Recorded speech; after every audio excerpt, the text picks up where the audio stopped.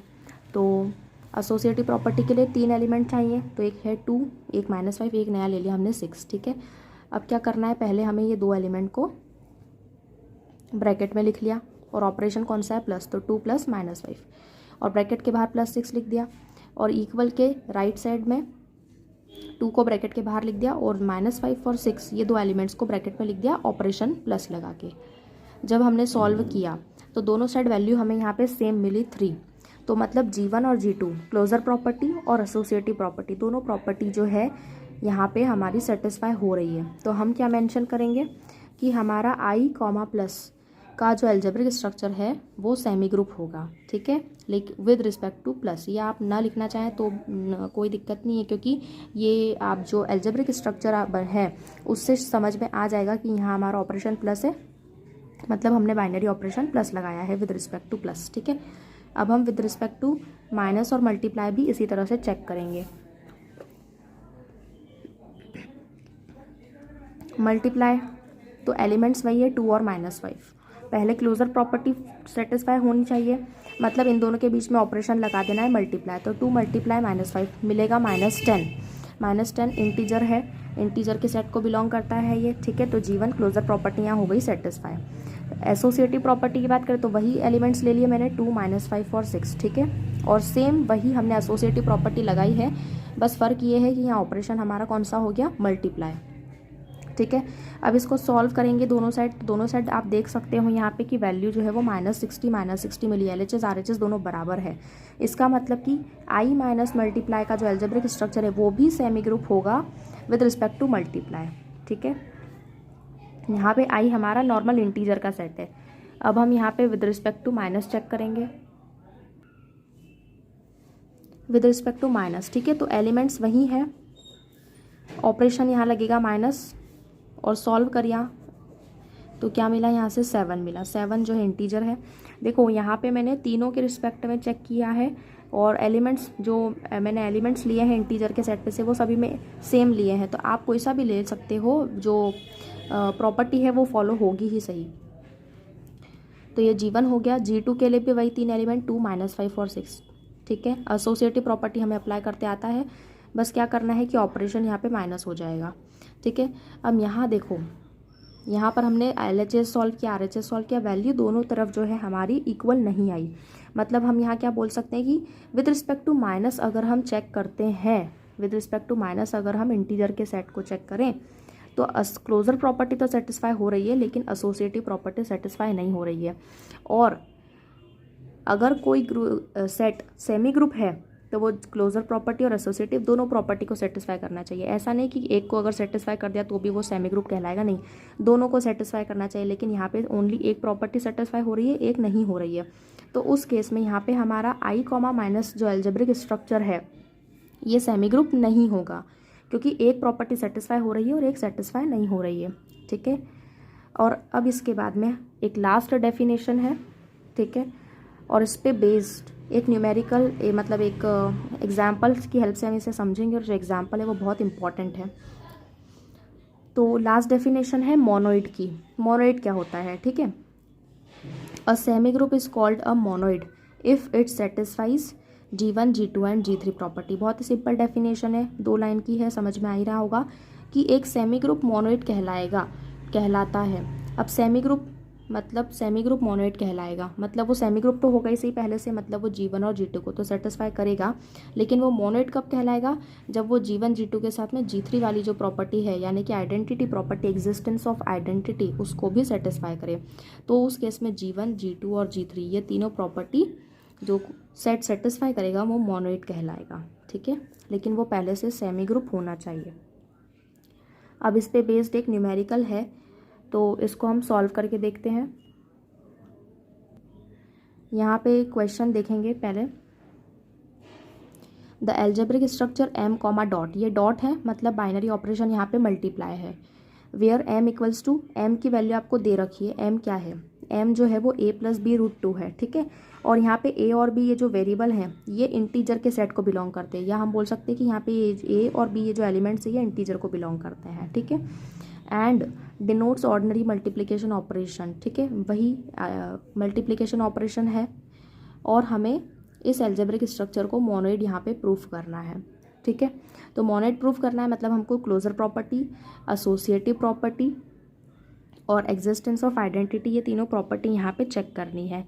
तो 1 बाय 1 हम इन तीनों प्रॉपर्टीज़ को चेक करेंगे। तो यहाँ पे देखो सबसे पहले करना क्या है। इफ़ सबसे पहले हम G1 देखेंगे, है ना, G1 मतलब कि क्लोजर प्रॉपर्टी।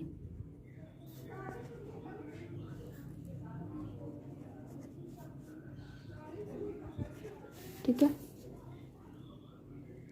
सबसे पहले हमें क्लोजर प्रॉपर्टी देखना है। तो यहाँ पे हम 2 एलिमेंट, सबसे पहले हमने यहाँ पे क्या करा, अल्फ़ा और बीटा। ठीक है, अल्फ़ा और बीटा ये हमारे क्या है, आर्बिट्रेरी एलिमेंट्स हैं। ठीक है, ये आर्बिट्ररी, जैसे कि हम कोई भी प्रॉपर्टी अगर हमें सेटिस्फाई करनी है, कोई भी प्रॉपर्टी जब हम अप्लाई करके देखते हैं तो हम क्या करते हैं कि 2 एलिमेंट उठाते हैं। तो यहाँ पे हमने क्या किया कि अल्फ़ा और बीटा ये 2 एलिमेंट्स उठाए, और ये 2 एलिमेंट्स हमने किस में से उठाए हैं, m में से उठाए, m। ठीक है, और यहाँ पे अल्फ़ा की वैल्यू अब हम लेंगे a प्लस बी रूट 2। ठीक है, और जो बीटा है इसकी वैल्यू रहेगी c प्लस डी रूट 2। ठीक है, जैसे कि जब हमने क्वेश्चन देखा तो क्वेश्चन में हमें कंडीशन गिवन थी कि m किसके बराबर है, a प्लस बी रूट 2 के। ठीक है, ये हमें गिवन था, और यहाँ पे a और b किसको बिलोंग कर रहे हैं, ये वेरिएबल इंटीजर के सेट को। तो यहाँ पे हमने क्या करा, सबसे पहले तो हमें क्लोजर प्रॉपर्टी के लिए क्या चाहिए, 2 एलिमेंट चाहिए। तो हमने 2 एलिमेंट लिए अल्फ़ा और बीटा। ये अल्फ़ा और बीटा किसको बिलोंग कर रहे हैं, m को बिलोंग कर रहे हैं, क्योंकि हमारा जो एल्जेब्रिक स्ट्रक्चर है वो क्या है, m कॉमा डॉट। तो ये जो m है इस m को बिलोंग कर रहे हैं अल्फ़ा और बीटा।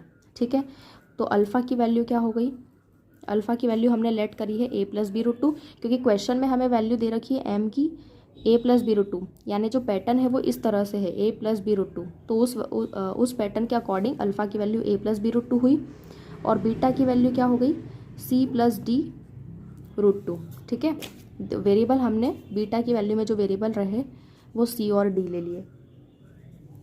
अब यहाँ पे हमारा बाइनरी ऑपरेशन कौन सा है, मल्टीप्लाई है।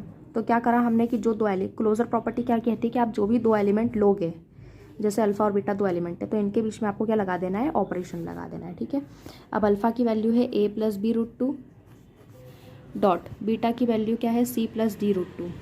अब इसको सॉल्व करेंगे, यहाँ पर हमें मल्टीप्लाई करना है। तो यहाँ से हमको मिलेगा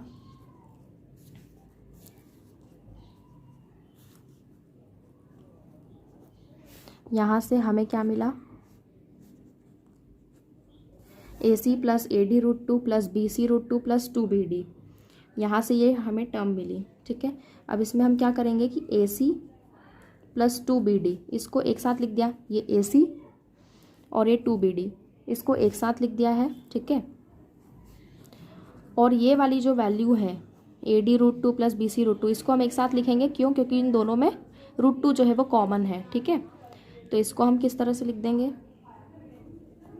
AD प्लस BC, और दोनों में √2 कॉमन है, इसलिए √2 को हमने बाहर निकाल लिया, ठीक है। तो अब इसके आगे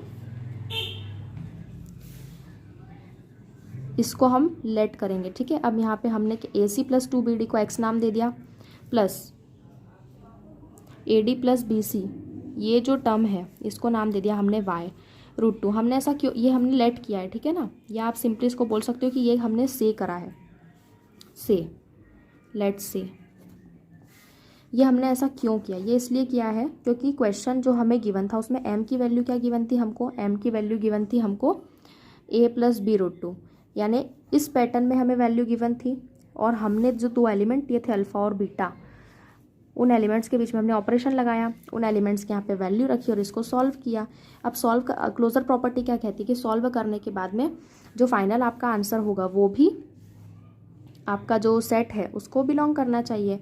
तो जिस पैटर्न में हमें m की वैल्यू गिवन थी उसी पैटर्न में हम यहाँ पे हमारे फाइनल आंसर को लेकर आए हैं, ठीक है। इसीलिए हमने इस टर्म को x दे दिया नाम, और इस टर्म को नाम क्या दे दिया, y। तो यहाँ पे x प्लस y√2, ये हमने x इसको बोल दिया और y हमने इसको बोल दिया, तो ये हमारा आंसर हो गया, ठीक है। तो हम यहाँ पे लिख सकते हैं कि x प्लस y√2 जो है ये किसको बिलोंग करेगा, m को बिलोंग करेगा, ठीक है। x प्लस y√2 बिलोंग किसको करेगा, m को करेगा। और इसमें जो हमारे ये दोनों वेरिएबल हैं x और y, ये किसको बिलोंग करेंगे, इंटीजर के सेट को। ये बिल्कुल हमने सिमिलरली जिस तरह से क्वेश्चन में हमें गिवन था कि a प्लस b√2 जो है m की वैल्यू है और उसमें a और b जो वेरिएबल है वो इंटीजर को बिलोंग कर रहे हैं, उसी तरह से सिंपली हमने इसे बताया है कि x प्लस y√2 m को बिलोंग करता है और x कॉमा y क्या है, इंटीजर को बिलोंग करते हैं। तो ये हमारी पहली प्रॉपर्टी यहाँ पे सेटिस्फाई हो जाती है। जो G1 हमारी क्लोजर प्रॉपर्टी है वो क्या है, सेटिस्फाइड है यहाँ पे।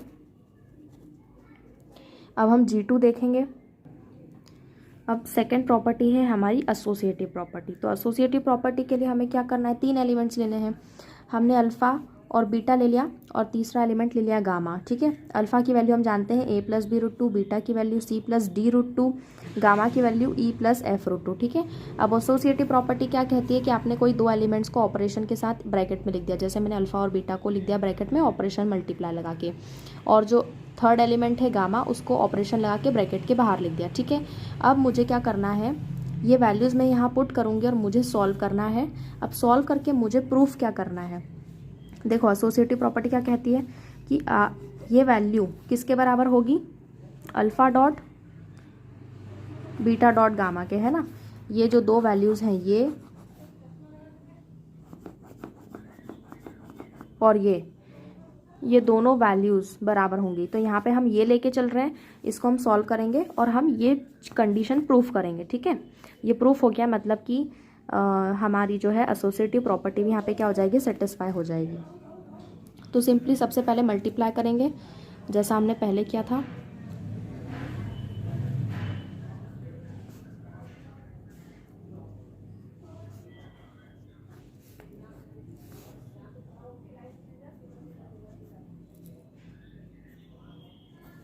ठीक है, ये देखो ये मल्टीप्लाई कर लिया और बाहर वाली टर्म एज इट इज़ लिख दी यहाँ पे। अब हम क्या करेंगे, ई का मल्टीप्लाई करेंगे सब में, उस ई का मल्टीप्लाई करेंगे सब में, फिर f√2 का करेंगे। तो पहले हमको मिलेगा यहाँ से ACE, ई का करा इसमें तो AC, फिर यहाँ से मिलेगा ADE√2 plus BCE√2 plus 2BDE, ठीक है, ठीक है ना।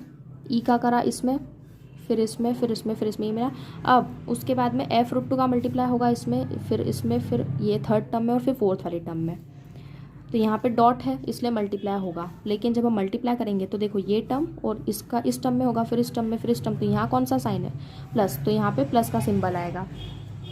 तो यहाँ से हम f√2 का मल्टीप्लाई, मतलब यहाँ से हमें क्या मिल जाएगा, ADF√2, f√2 का, सॉरी पहले इसमें होगा, मैंने ये वाली टर्म लिख दी है पहले। f√2 का जब हम इसमें करेंगे तो यहाँ से ADF 2ADF मिलेगा यहाँ से, है ना, 2ADF। देखो ए डी एफ और √2 इंटू √2 तो 2 ADF मिलेगा, प्लस फिर f√2 का AC में करेंगे तो AC f√2 प्लस f√2 का इसमें करेंगे तो यहाँ से 2BCF मिलेगा, प्लस यहाँ हमको मिलेगा 2√2 BDF। ठीक है, अब क्या है कि यहाँ से हमको टोटल 8 टर्म्स यहाँ से हमको मिल चुकी हैं, 1 2 8 टर्म हमको यहाँ पे मिल गई हैं।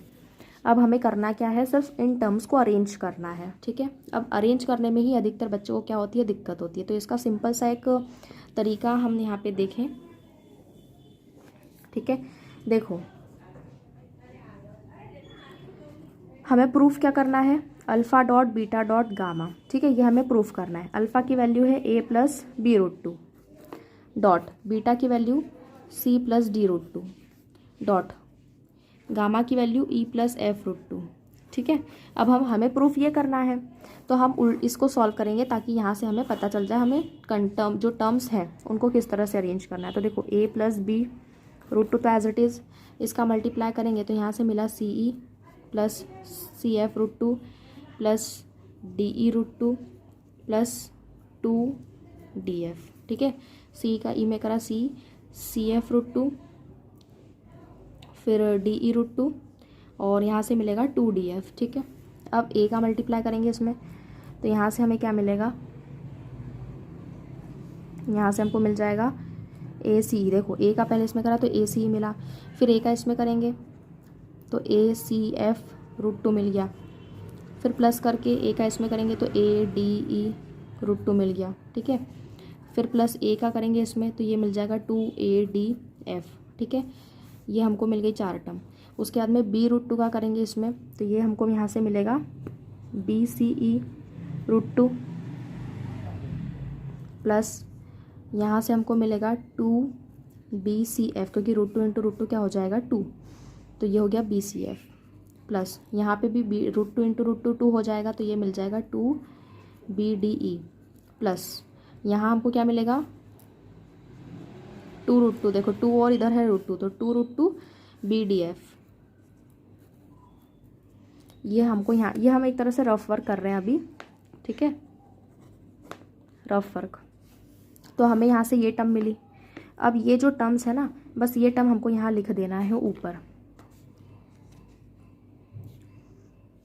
देखो सबसे पहले ACE, उसके बाद में हमारी सेकेंड टर्म कौन सी है, √2 ACF। ये वाली जो टर्म है इसको हमको लिखना है पहले ACF√2, उसके बाद में ADE√2, ये ADE√2 वाली टर्म, फिर प्लस करके 2ADF।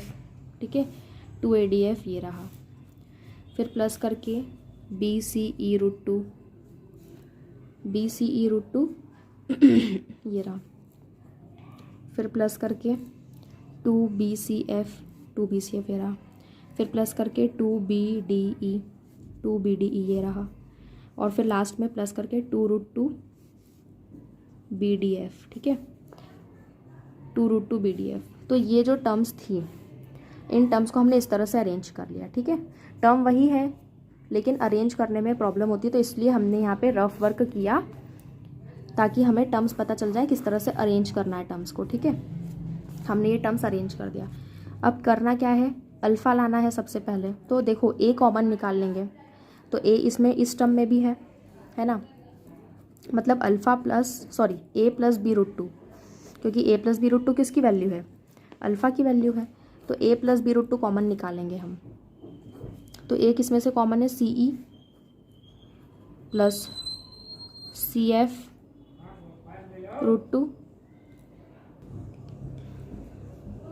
प्लस A यहाँ से निकाल लिया तो यहाँ मिलेगा DE√2 प्लस यहाँ से A कॉमन निकालेंगे तो यहाँ से मिलेगा 2DF। तो ये हमें ब्रैकेट में ये वाली वैल्यूज़ मिलेंगी। ठीक है, देखो इसमें से एक, इसमें A है, इसमें है, इसमें है, इसमें है, तो इन सब में से A कॉमन निकाल लिया। ठीक है, तो क्या बचा ब्रैकेट में, इधर CE प्लस करके CF√2 प्लस करके DE√2 और प्लस करके 2DF बचा इधर। ठीक है, अब ए कॉमन निकल गया। अब उसके बाद हमको क्या निकालना है, कॉमा b√2। तो अब b√2 कहाँ है, देखो b√2 दोनों होना चाहिए, तो b√2 इधर है, तो यहाँ क्या बचा c, देखो c। उसके बाद में हम b√2 अगर हम यहाँ से भी b√2 निकल जाएगा तो यहाँ बचेगा 2df। उसके बाद में यहाँ से अगर हम b√2 कॉमन निकालेंगे तो यहाँ क्या बचेगा, √2 de√2। और यहाँ से अगर b√2 कॉमन निकाल लेंगे तो यहाँ क्या बचेगा, cf√2। ठीक है, तो ये वैल्यू हमें मिलेगी। आप वापस रीचेक भी कर सकते हो मल्टीप्लाई करके, ये वाली ऊपर जो टर्म्स हैं ये आपको मिल जाएंगी। तो अब यहाँ पे a + b√2 को हम क्या लिख सकते हैं, अल्फ़ा लिख सकते हैं। ठीक है, और अब यहाँ पे हम c और इसको लिख देंगे c + d√2 डॉट करके ये लिख देंगे e + f√2। ठीक है,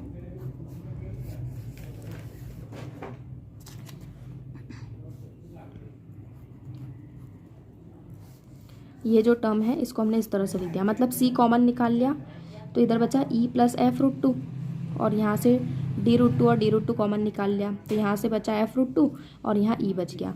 मतलब ये वैल्यू आपको मिलेगी, आप रीचेक करोगे तो आपको ये वाला ब्रैकेट वापस मिल जाएगा। अब देखो ये alpha as it is c + d√2 किसकी वैल्यू है, बीटा की वैल्यू है, डॉट e + f√2 किसकी वैल्यू है, गामा की वैल्यू है, तो गामा। तो देखो ये हमारा प्रूफ हो गया है। हम RHS में क्या लेके चले थे, alpha dot beta dot gamma, और सॉरी LHS लेके चले थे, RHS में हमने ये प्रूफ किया।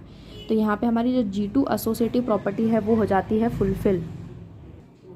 ये चीज़ मैं चाहती तो आपको डायरेक्टली भी समझा सकती थी क्योंकि मैंने ऑलरेडी लिखा हुआ था, लेकिन सॉल्व करने पर जो समझ में आता है, अगर मैं डायरेक्टली ऐसे समझाती तो समझ में नहीं आता, इसलिए मैंने सॉल्व करके बताया। अब लास्ट है G3 यानी कि एग्जिस्टेंस ऑफ आइडेंटिटी। ठीक है, अब क्या करना है, इसमें हमको एक एलिमेंट लेना है, सपोज अल्फ़ा हमने लिया m में से। अब इस अल्फ़ा में मुझे क्योंकि ऑपरेशन मल्टीप्लाई हमें गिवन है तो मुझे मल्टीप्लाई करना है एक नंबर से कि मुझे क्या मिले, अल्फ़ा मिले, और मैं इसे रिवर्स भी लिखूँ तो भी कोई फ़र्क नहीं पड़े। अब हम जानते हैं कि अल्फ़ा में 1 से मल्टीप्लाई करूँगी तभी अल्फ़ा मिलेगा, मतलब मैं बोल सकती हूँ कि जो यहाँ पे 1 है ये क्या है, आइडेंटिटी एलिमेंट हो जाएगा। ठीक है, ठीक है, लेकिन ये चीज़ आइडेंटिटी एलिमेंट हम जानते हैं, लेकिन हमें प्रूफ भी करना होगा यहाँ पे कि 1 आइडेंटिटी एलिमेंट, क्योंकि हमने तो सेंस लगा के पता कर लिया कि जो 1 है वो आइडेंटिटी एलिमेंट है, बट ये प्रूफ भी करना होगा। तो उसके लिए हम क्या करेंगे, हमें गिवन कंडीशन क्या दी हुई है, m = a + b√2, और यहाँ पे आप देखोगे कि a और b जो है ये किसको बिलोंग कर रहे हैं, इंटीजर को बिलोंग कर रहे हैं। ठीक है, तो यहाँ पे a हम लेट करेंगे, a को हम ले लेंगे 1, b को हम ले लेंगे 0, और वैल्यूज़ जब पुट करेंगे तो यहाँ क्या मिलेगा हमको 1 + 0√2, और 1 + 0√2 का जब आप सॉल्व करोगे तो आपको यहाँ पे क्या मिलेगा, 1 + 0√2 को जब आप सॉल्व करोगे ना तो आपको 1 ही मिलेगा। ठीक है, तो यहाँ से जो 1 होगा हमने प्रूफ कर दिया कि जो 1 होगा वो आइडेंटिटी एलिमेंट होगा, और ये हम जानते हैं कि हमारा जो आइडेंटिटी एलिमेंट होगा वो भी किस में बिलोंग करना चाहिए, हमारे सेट में। तो जैसे एक एलिमेंट तो हमने ले लिया था पहले अल्फ़ा बिलोंग्स टू m, उसी तरह से यहाँ जो आइडेंटिटी एलिमेंट है 1 ये भी किसको बिलोंग करना चाहिए, m को बिलोंग करना चाहिए। तो आप देख सकते हो कि जो गिवन कंडीशन से हमने लेट करके इसको सॉल्व किया तो हमें वैल्यू m के इक्वल में मिली, मतलब कि जो 1 है वो भी किसको बिलोंग करता है, m को, यानी कि गिवन जो हमें कंडीशन गिवन है m उसको बिलोंग करता है ये। तो यहाँ से हमारी G3 यानी कि एग्जिस्टेंस ऑफ आइडेंटिटी जो प्रॉपर्टी है ये भी सेटिस्फाई हो गई है। तो G1, G2 और G3 तीनों प्रॉपर्टी यहाँ पे क्या है, सेटिस्फाइड है। तो मतलब कि हमारा जो यहाँ पे एल्जेब्रिक स्ट्रक्चर हमें गिवन था m, डॉट, ये मोनोइड कहलाएगा। ठीक है, इसमें m आपका कोई सा भी सेट होगा वो गिवन नहीं है। तो ये क्वेश्चन था इसकी और इजी है, 1-2 बार में बन जाएगा।